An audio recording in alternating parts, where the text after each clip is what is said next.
తాకట్లో ఉన్న మీ బంగారాన్ని విడిపించి ఆ రోజు ఆన్లైన్ రేటుకి కొంటాం. Sharma gold company.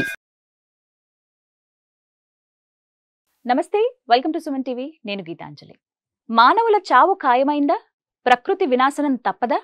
ప్రళయ సంకేతాలు మనం అర్థం చేసుకోవడం లేదా? జరుగుతున్న పరిణామాలు చూస్తుంటే అలాగే ఉంది.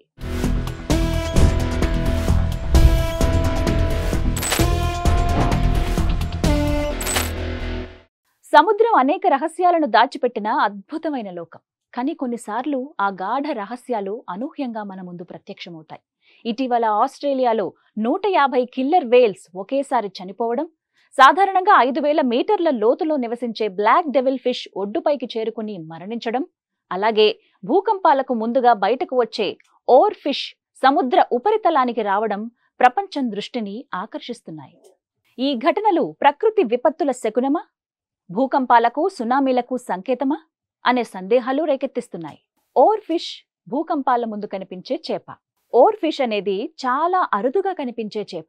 సాధారణంగా 3000 నుంచి 5000 మీటర్ల లోతులో జీవించే ఈ చేపలు భూకంపాల ముందు బయటపడతాయని జపాన్ వంటి దేశాల్లో ఓ నమ్మకం ఉంది.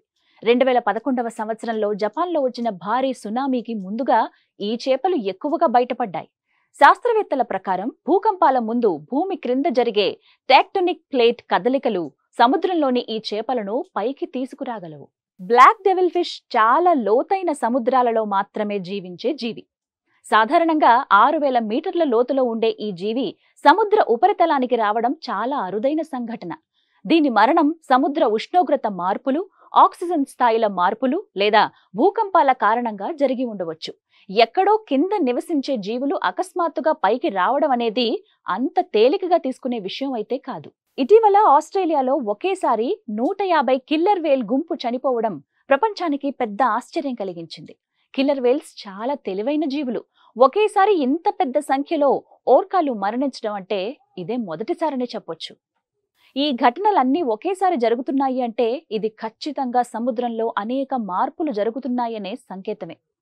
భూకంపాలు, సునామీలు వచ్చే ముందు ఇలాంటి ఘటనలు జరిగే అవకాశం ఉంటుంది. శాస్త్రవేత్తలు ఈ సంఘటనలన్నింటినీ పరిశీలిస్తున్నప్పటికీ భవిష్యత్తులో పెద్ద ప్రకృతి విపత్తుల ప్రమాదం ఉందా అనే అనుమానం కలుగుతోంది.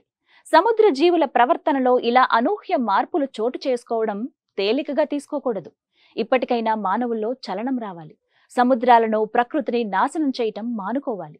లేదంటే ప్రకృతి చేతిలో మానవజాతి వినాశనం తప్పదు. ప్రకృతికి అది పెద్ద పని కూడా కాదు.